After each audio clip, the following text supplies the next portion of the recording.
estas estatuas han ocupado, o sea, como dire, conquistado un lugar muy, o sea, muy importante en la imaginación nacional de la isla de Cerdeña y sobre todo en la imaginación o en el imaginario nacionalista de mucha gente de la isla. Bueno, en primer lugar, muchas gracias por aceptar la invitación. Es un placer tenerte en el podcast. También muchas gracias a ti, Mateo. También es un placer para mí de hacer, de hablar contigo esto. Y sobre todo quería decir, disculpa para mi español, que no es sin problemas y sobre todo no sin italianismos. Y entonces, paciencia, como se dice en italiano. Sí, estoy seguro que te entenderán la mayoría. Yendo un poco al grano, ¿no? Has dedicado gran parte de tu investigación, de tu carrera investigadora, a la isla de Cerdeña, obviamente en su contexto mediterráneo. Pero, ¿por qué Cerdeña? ¿Qué es lo que lo hace una isla interesante para la investigación arqueológica? O sea, porque Sardinia tiene dos respuestas. O sea, en primer lugar, como yo por final he empezado a trabajar ahí, y esto, como muchas veces, es un caso de casualidad en su tiempo, cuando estuve en los años finales 80, estuve buscando una posibilidad para investigación de doctorado, etcétera. Había dos personas, María Beatrice Anís y Piet van der Velde, que estuven empezando un proyecto de investigación en Cerdeña, y María Beatrice es de origen sarda. Y entonces es así cuando me han preguntado de trabajar con ellos. Pero esto, claro, no explica el hecho que 30 años después estoy siempre ahí. Y es el hecho que es una isla muy interesante, porque es quizás la isla más grande del Mediterráneo, y digo quizás porque Sicilia es más grande por puro tamaño, pero Sicilia está tan cerca y casi conectada con la península italiana, que no es una isla en el mismo sentido, no tiene la misma, como decir, misura de aislamiento y todo eso. Y por esto tiene características, o sea, de una isla, pero también es un mini continente en sí, y por eso tiene muchos elementos muy interesantes. Y además es una de estas tierras, estos lugares, regiones que casi siempre, o no, casi siempre es exagerado, digamos, por muchos milenios ha sido una zona periférica, y también lo es ahora políticamente, económicamente, pero también científicamente. Y la arqueología de Cerdeña está casi desconocida fuera de la isla, y las cosas han cambiado desafortunadamente, pero sí, hay muchas cosas para investigar, para descubrir si quieres, pero también muchas situaciones muy interesantes. ¿El hecho de ser una isla crees que ha sido un factor determinante en que tenga esta posición periférica? ¿O... Seguramente ahora es así, pero no necesariamente, porque por eso me he corregido cuando estuvo para decir siempre ha sido así. No ha siempre sido así. Han sido sobre todo el periodo que me interesa, el periodo fenicio púnico, seguramente la parte periodo romano republicano. Ha sido una zona que, gracias a su aspecto de isla, su carácter de isla, ocupando un lugar bastante central. También físicamente está bastante central con las Islas Baleares en el Mediterráneo occidental. Está bien conectado con la península, con el continente italiano, pero también con el continente nordafricano, que las distancias son las mismas. De hecho, la costa sur, la costa meridional de Cerdeña, está más cerca de la costa nordafricana que la costa oriental de la isla está al continente italiano. Entonces tiene pero dal momento que la isla ha entrado en, como dire, en la esfera dell'Italia, del continente italiano, y sobre todo actualmente con la nation state, el Estado moderno, el centro está a Roma y por eso la conexión con Nord África no ha perdido su importancia, y con la pérdida de esta importancia también el lugar central de la isla se ha disminuido. ¿Estas cercanías geográficas se perciben también a la hora de la colonización de la isla? ¿Se ve zonas, digamos, con mucha influencia fenicia versus mucha influencia península italiana, sur de Francia? Probablemente sí, pero no es solo la distancia geográfica, sobre todo en la edad antes de, con los barcos a vela y todo esto, o sea, los corrientes y los vientos son muy importantes, y hay, sobre todo en el todo Mediterráneo, donde hay vientos bastante regulares, como en el occidental es el viento desde el norte, desde el sur de Francia, bueno, hacia Noráfrica, que es un viento muy constante. Y entonces todo esto no es solo la distancia que cuento, pero sí, o sea, con la colonización fenicia o la expansión fenicia, el hecho y papel que Cerdeña ha jugado en esto, o el hecho que ha sido parte de esta expansión, no es una casualidad que solo la parte meridional de la isla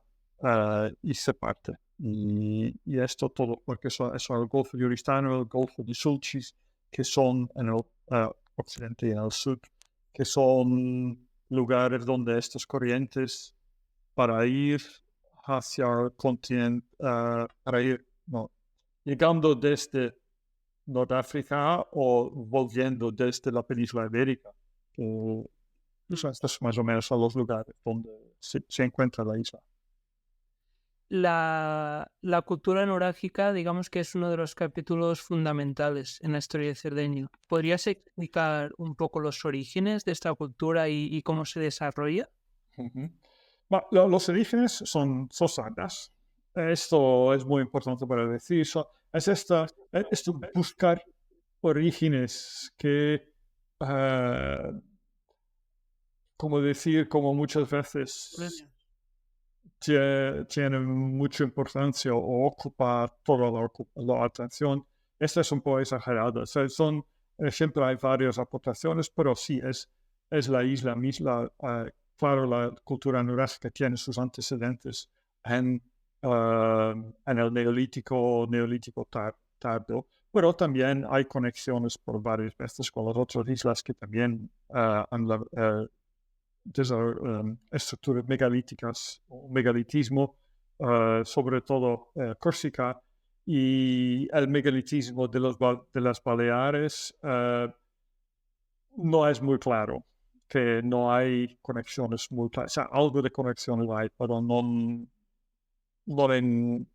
a una escala preponderante o importante. Claro, digamos que uno de los elementos característicos de esta cultura, que es lo que le da el nombre, son los murales, ¿no? Sí. ¿Podrías explicar un poco cuál era la función de estos edificios? ¿Y qué cambios se producen en la isla para que, entre comillas, de repente aparezca este tipo de edificaciones que antes no hacían? Sí. Bueno, hay 2-3 elementos ahí. O sea, de un lado, o sea, en una parte hay el espacio también. O sea, una función de una construcción así no hay. Sirven varias funciones.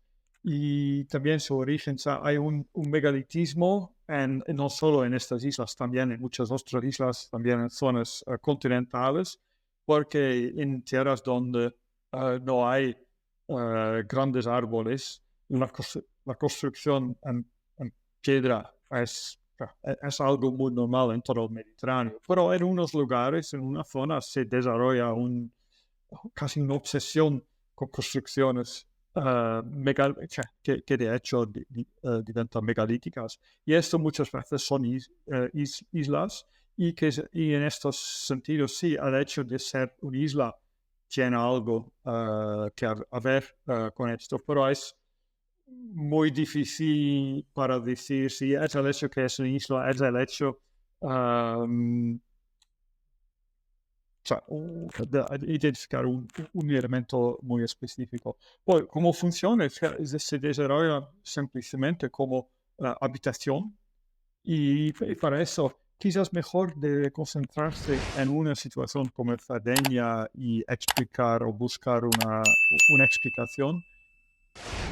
Es muy útil hacer una comparación con las Baleares, donde Mallorca, Menorca, los Baleares, Naviformes y todo lo que hay.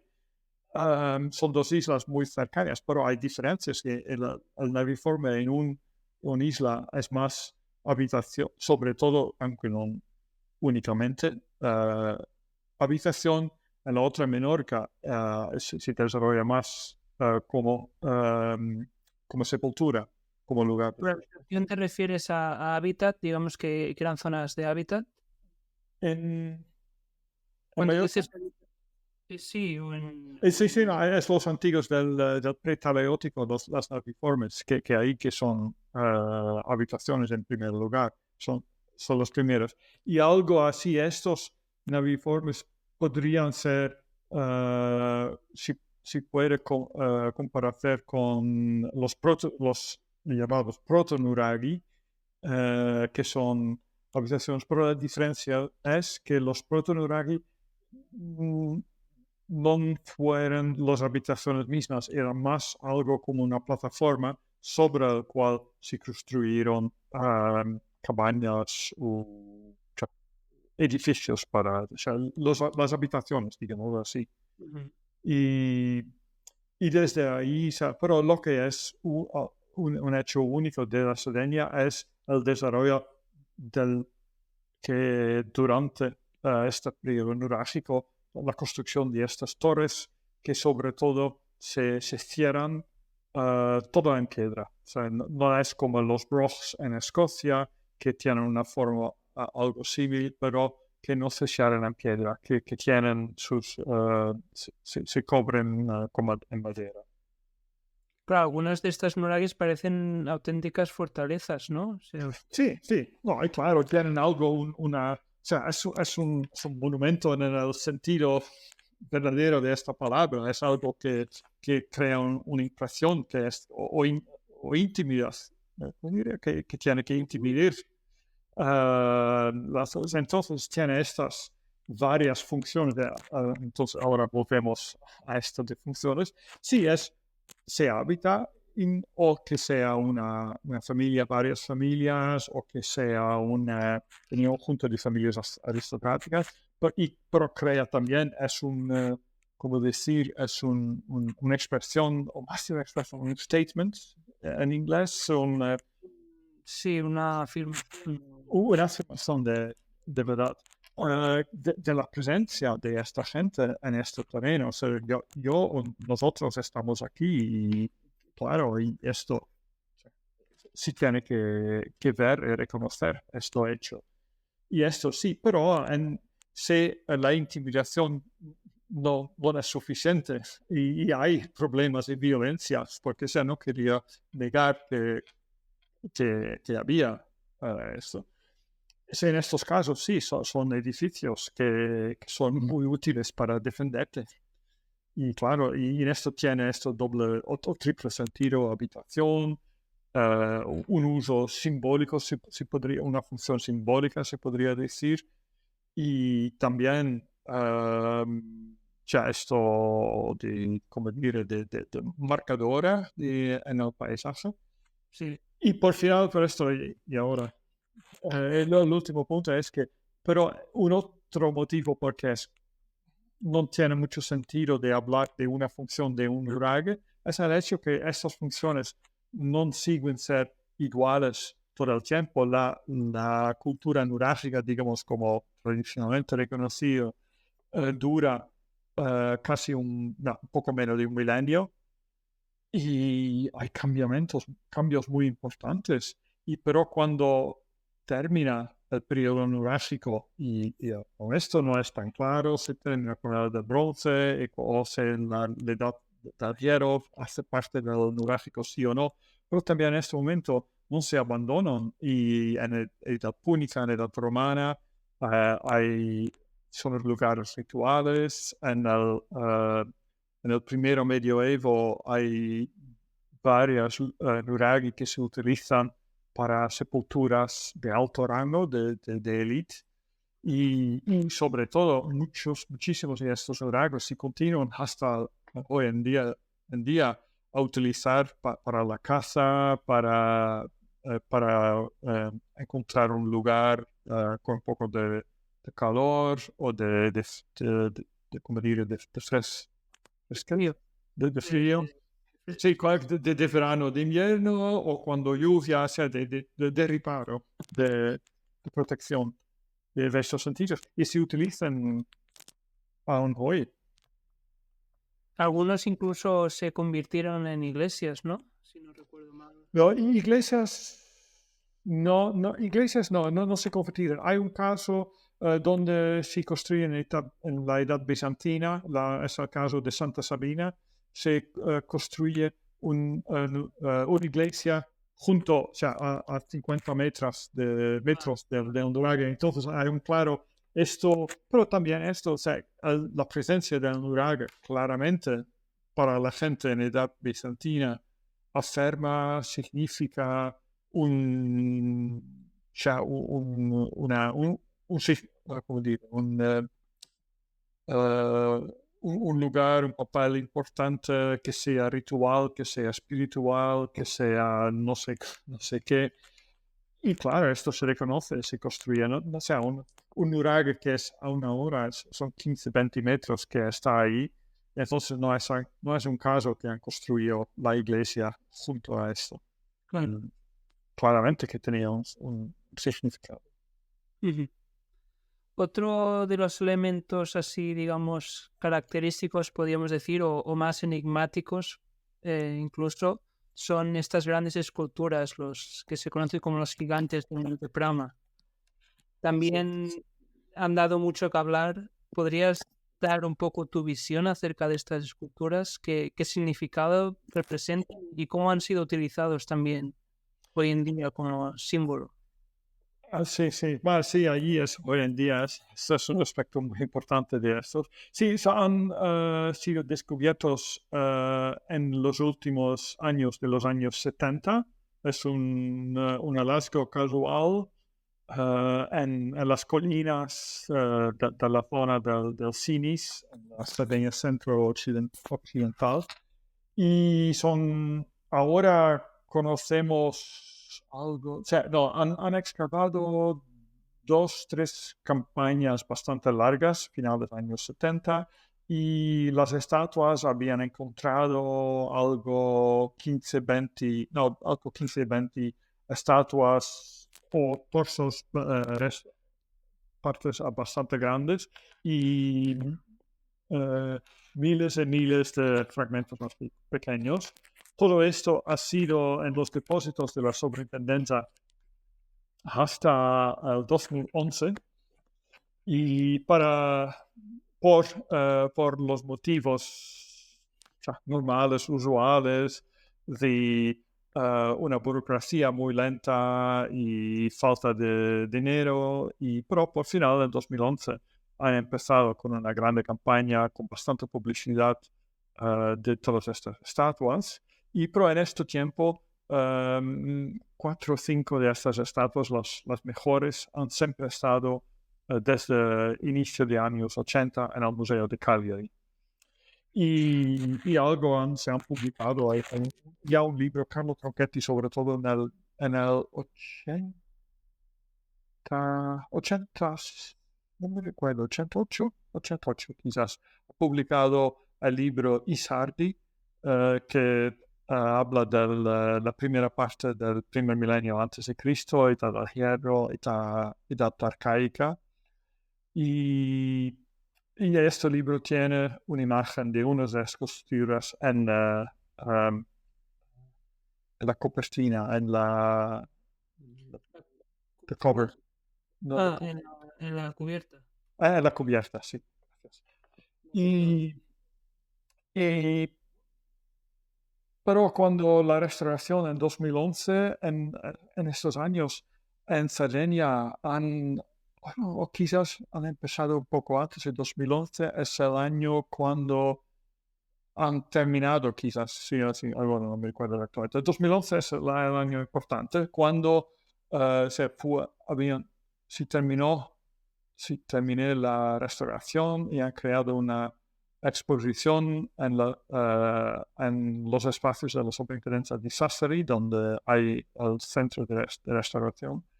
Y esto ha tenido un éxito impresionante en toda la isla. Muchísima gente ha visitado y estas estatuas han ocupado, o sea, conquistado un lugar muy importante en la imaginación nacional de la isla de Cerdeña y sobre todo en la imaginación o en el imaginario nacionalista de mucha gente de la isla. Y, o sea, para volver a los que son las estatuas, es lo que ha tirado más atención, porque sí, es algo raro, son estatuas y ahora desde el 2015 al 2014 han empezado a excavar y han encontrado otras estatuas ahora contienen un número mínimo de ya más de 40. Entonces es un número consistente. Pero no sabemos, o sea, sabemos el lugar, Montepama, donde estuve, que es a 10 kilómetros, poco más a norte de la ciudad fenicio-púnica romana de Taros. Pero de la situación precisa, como estuve ¿cómo diría? Después. Expuestos, no sabemos nada, porque los arqueólogos los han encontrado ya caídos, un derrumbe, y pues todos estos fragmentos, y no hay ningún elemento, ninguna indicación, no hay, o sea, hay elementos de base, pero también estas bases fueron parte de esto derrumbe, entonces no hay nada de preciso. Pero las estatuas no fueron la única, quizás no el elemento más importante del yacimiento de Montepama, porque también hay tumbas y en su primer momento, los años 70-80, la primera fase de investigación, parecía que fueron solo 33 tumbas de un boceto de un hueca singolo, un boceto, cubierta con una piedra bien tallada.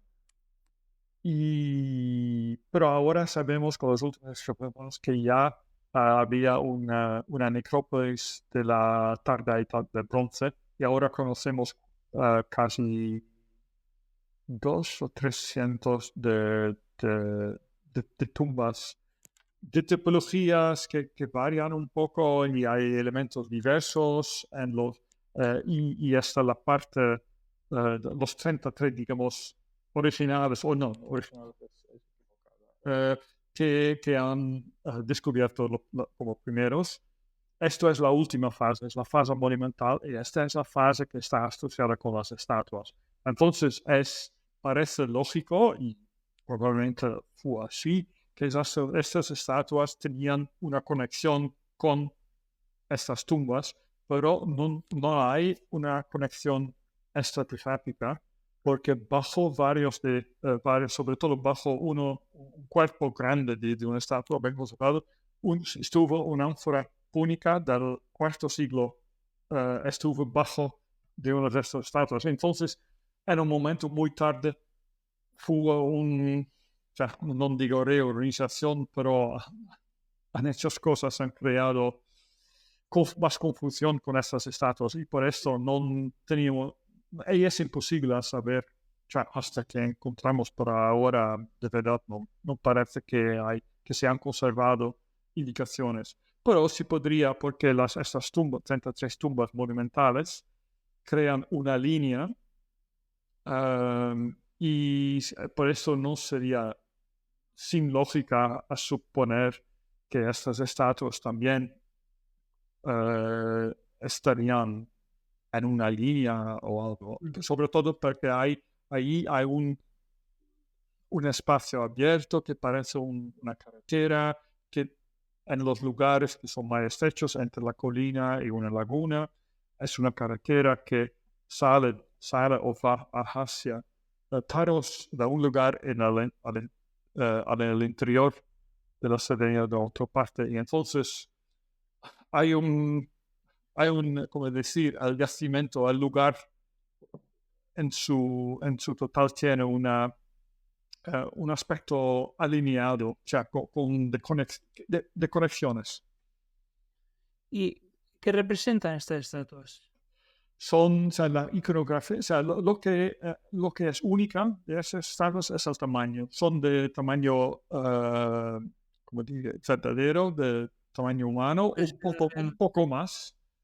Y como la cronología no es sin problemas, pero digamos en siglo VIII largo, que podría ser finales del siglo IX, la parte inicial del siglo VII, algo así, y no todos tienen que ser, o probablemente no eran contemporáneos, pero no, porque tenemos solo el derrumbe de fragmentos, no es imposible establecer también una, ¿cómo decir? Una cronología relativa entre las estatuas. Pero podemos suponer, o sea, no sabemos que ha creado todo en un momento o uno por uno. Pero en este momento, en el siglo VIII, la estatuaria monumental de ese tamaño no es los curos griegos son más tarde. Y entonces, solo en Egipto, en el Siria, Siria del norte, Siria septentrional, la estatuaria neosiriana son algo similar. Y es interesante que hay una conexión fenicio entre el Mediterráneo occidental y esta zona de la Siria, o la costa levantina del Medio Oriente. Pero la iconografía de las estatuas es totalmente, íntegramente nurágica. Es la iconografía de guerrilleros, ¿De guerreros? de guerreros y de boxers. Púgiles. Púgiles o gente que combate con un pequeño, con un puñal, un little dagger. Con un pequeño, sí, puñal. Sí, entonces claramente son todos masculinos. Hombres, o sea, Hombres, son todos hombres bastante jóvenes, parece, y lo que es interesante, los muertos que estuvieron en las tumbas, estos también o sea, son casi todos son hombres, unos bastante jóvenes, pero de jóvenes adolescentes, hombres siempre bastante jóvenes. Entonces, hombres en su, ¿cómo decir? O sea, hombres guerreros, como se quería. Esto también es un otro elemento de conexión entre estas tumbas monumentales y estas estatuas. Claro, conectándolo un poco, ¿no?, con este carácter fortificado de las nuragas, ¿no?, que comentabas que obviamente la violencia era presente. Había sabemos de la existencia de ciertas congregaciones políticas o territorios que estaban controlados por otros entes superiores, o estamos hablando de una sociedad fragmentada ¿Sabemos algo al respecto? Sí, probablemente, o sea, no hay ninguna indicación porque da una parte la cultura nuraghica más o menos se presume y sí se presenta más o menos uniforme en toda la isla y la isla es grande de eso, son poco más de 100 kilómetros en sentido est-ovest y 250 algo norte-sur, pero con todas las montañas, la comunicación, son distantes y se reconoce ahora siempre más que, claro, claramente hay distritos, hay zonas identitarias, hay elementos regionales también que ahora se reconoce un poco en la cerámica o en ciertos elementos arquitectónicos de los nuraghes, pero estas son variaciones del, de la misma configuración, de los mismos elementos de base. Y lo que hay una diferenciación de nuraghi, hay sobre todo en la segunda parte del bronzo medio tarde finale, hay una diferenciación de tamaño de los nuraghi y hay un pequeño grupo, o sea, hablamos de 20, 30, 40, no, sin menos de 50 nuraghi en un total de 7, 8 mil, que son claramente, que se presentan como centros, como lugares centrales. Y pero la distribución de estos no es muy regular. Y hay zonas donde hay más de estos centros y hay grandes zonas donde casi no hay de estos centros. Sí, en estos sentidos sí hay una división territorial que más o menos se podría suponer y se puede, sí, se puede encontrar una correlación con elementos naturales del paisaje, sea una valle, una zona costiera, una zona como el Golfo di Oristano, el Golfo di Cagliari, esa la Valle di Olbia. Estas son zonas que son como cuencas casi naturales, que claro, que crean una entidad.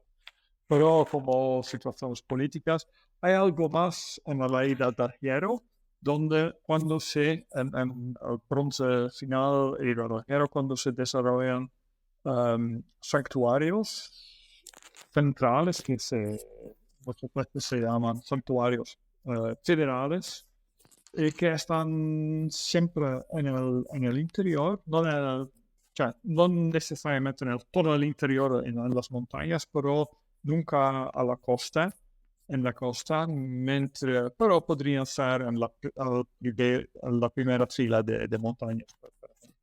Y estos santuarios parecen que funcionen como centros de agregación, de encuentro, pero también estos son un problema, o sea, estos son elementos siempre difíciles para investigar, pero estos son, bueno, lo demás son viejas excavaciones de los, o sea, en el inicio del siglo pasado, entonces los datos, digamos, no son siempre o casi nunca son lo que queríamos que podrían ser.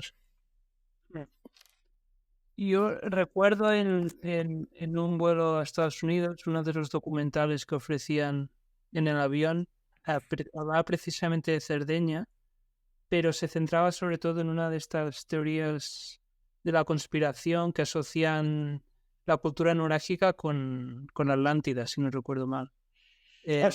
No, nunca he visto esto documental. Sí. Por estas formas circulares, ¿no? De los nuraghe, creo que era que un poco es lo que describe Platón de estas ciudades, de esta ciudad con muros concéntricos. Hay otras teorías de la conspiración que estén muy extendidas acerca de la cultura nuraghica y ¿tiene algún impacto negativo en la propia investigación? ¿Esto se ve en...? Well, negativo no sé, sobre todo y en gran parte esto es un elemento positivo, que estas teorías, o sea, hay en Cerdeña hay un grandísimo interés en la arqueología. Es una de estas zonas donde casi cada, o sea, se hablas con una persona en la calle, saben que es arqueología, probablemente conocen un arqueólogo o una arqueóloga. Y esto no es, o sea, esto es algo especial en este sentido. Y todos conocen la cultura duráfica y tienen una idea que fue o una idea que podría ser o que debería ser. Pero cuando sí vamos más en detalle, hay estas teorías de conspiración, teorías más fantásticas, también teorías que ex científicas, podemos decir, como la teoría que los nurágicos son ¿cómo decirlo? Lo zócalo duro, el cuerpo fuerte de los pueblos del mar, y que son los nurágicos que han destruido todas las civilizaciones, los palacios en el Mediterráneo oriental. Y lo que estas teorías de Atlántide, de pueblos de mar y los gigantes y otros tienen en común o también las teorías sobre los gigantes de Monte Brama, que la gente las utiliza para subrayar la excepcionalidad de Sardeña, es la singularidad de la isla. Por el tema del nacionalismo. Sí, sí, sí, exacto. Y se podría decir, sí, hay un montón de, ¿cómo dire, de ideas poco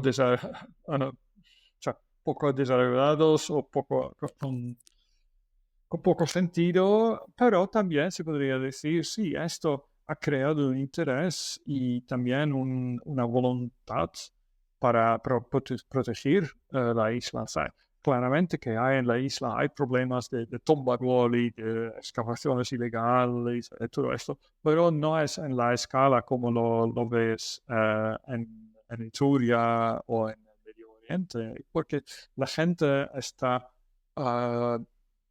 fiero, está orgulloso del pasado y de la isla, y por eso, sí, claro que hay siempre gente que a los cuales no importa y quieren vender y escapar ilegalmente, pero en mayoría sí esto hay un interés en ese sentido. Por esto es muy gratificante trabajar ahí, porque hay siempre un gran interés.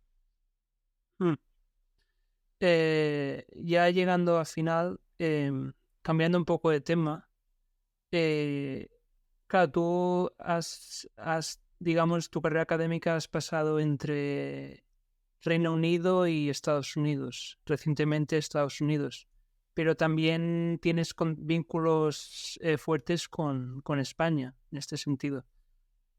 ¿Cómo, por tu propia experiencia, cómo ves la Universidad Española en comparación con los otros contextos, americano, escocés? Sí.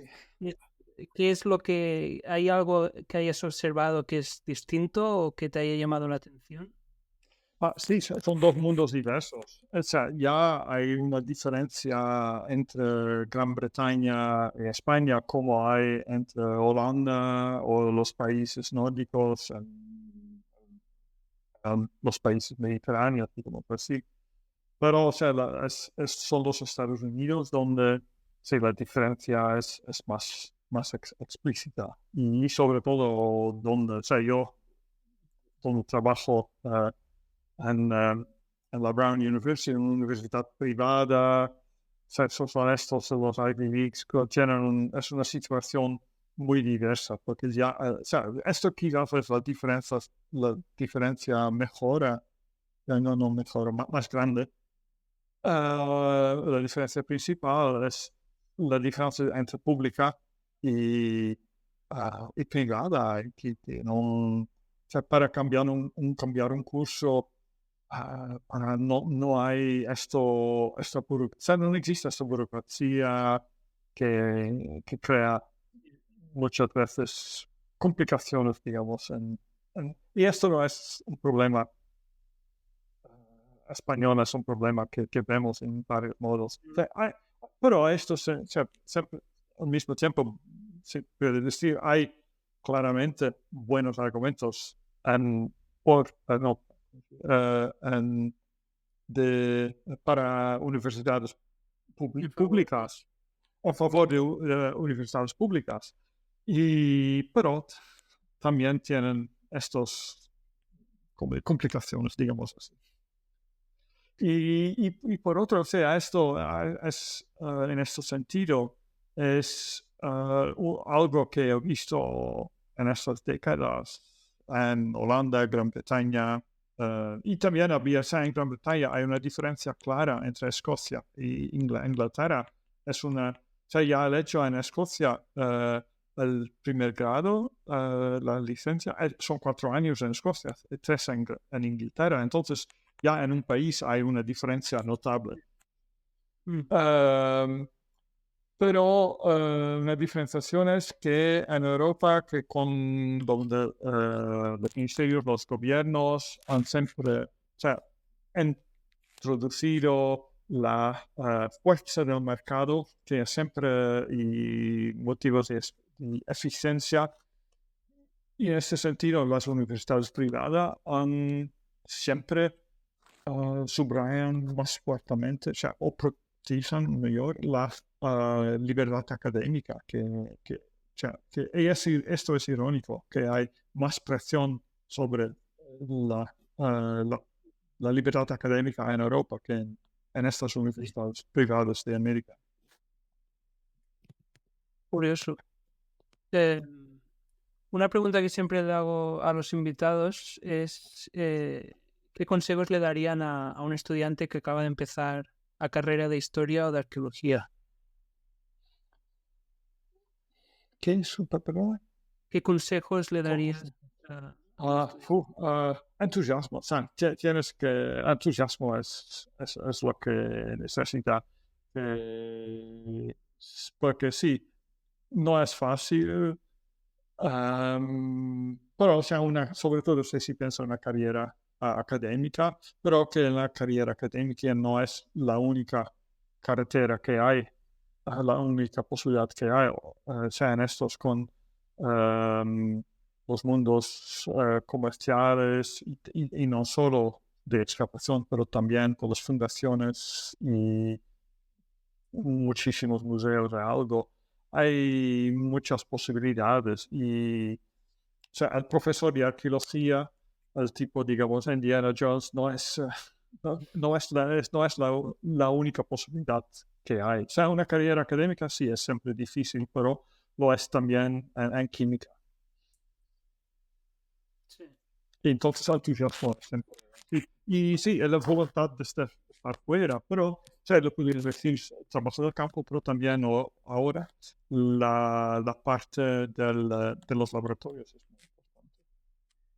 Y en la parte de estar fuera te refieres a pasar tiempo en el extranjero. Sí. No, en los dos sentidos. Trabajo de campo, pero sí también en el extranjero. O sea, el mundo académico, la arqueología es internacional y algo que he dicho en el inicio, hablando de megalitismo, hacer comparaciones. Esto para mí como mismo. Esto es muy importante y por eso viajar, estar en ambientes de situaciones académicas diversas con intereses, pero también conocer otras situaciones que te ayudan a interpretar. Pero esto no es el inicio de una carrera. Para que empezar a estudiar es un entusiasmo que siempre la cosa mejora. Porque una cosa que noto bastante entre los estudiantes es que, aunque está cambiando cada vez menos, pero sí que existe cierta creencia de que, por ejemplo, hacer un doctorado en Estados Unidos, habiendo estudiado en España, es algo difícil. ¿Qué piensas al respecto? ¿Es realmente inaccesible, por ejemplo, una universidad como Brown para alguien que ha hecho una carrera en España con un buen nivel de inglés? No, es imposible. Tenemos una doctoranda española en este momento en el Tchaikovsky Institute.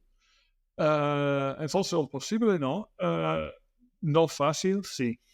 Pero también, o sea, los Estados Unidos, es un gran país, hay muchas variedades privadas y públicas muy buenas como Berkeley y Michigan, y que tienen sus especialidades. Y sí, seguro que no es imposible, pero es pensar o empezar a pensar o sea, si uno quería ir ahí, empezar temprano. O sea, en no decir, envío una carta la próxima semana y este es el primer contacto. No, esto no funciona. Hmm. Pues muchas gracias. No sé si quieres añadir algo que haya quedado en el tintero. No, espero que todo esto sea coherente y sobre todo, ¿no? Como decía al inicio, para mí es un placer, sobre todo este año que estoy pasando, este año académico aquí en Barcelona, y he tenido la posibilidad de viajar un poco y estar en varias otras universidades en España, de encontrarme con un número bastante de compañeros, compañeras, y esto ha sido un placer. Entonces, este podcast hace parte de la experiencia.